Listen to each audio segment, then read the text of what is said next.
গত 14ই জুলাই আমরা পৌঁছে গেছিলাম আড়ংঘাটার বিখ্যাত যুগল কিশোর মন্দির দর্শনে। এই মন্দির প্রতিষ্ঠিত হয়েছিল মহারাজ কৃষ্ণচন্দ্র রায়ের রাজত্বকালে।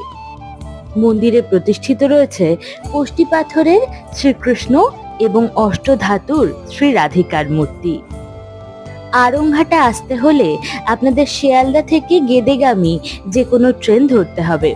রানাঘাটের পরবর্তী দুটো স্টেশন পরেই অবস্থিত এই আড়ংঘাটা স্টেশন থেকে আপনারা টোটো পাবেন এই মন্দিরে পৌঁছে যাওয়ার জন্য। যুগল কিশোর মন্দিরের এই মূর্তি প্রতিষ্ঠার পেছনে রয়েছে এক সুন্দর গল্প।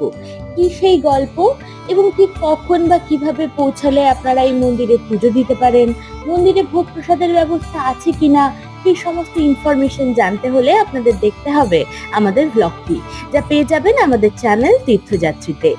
দেখতে ভুলবেন না কিন্তু।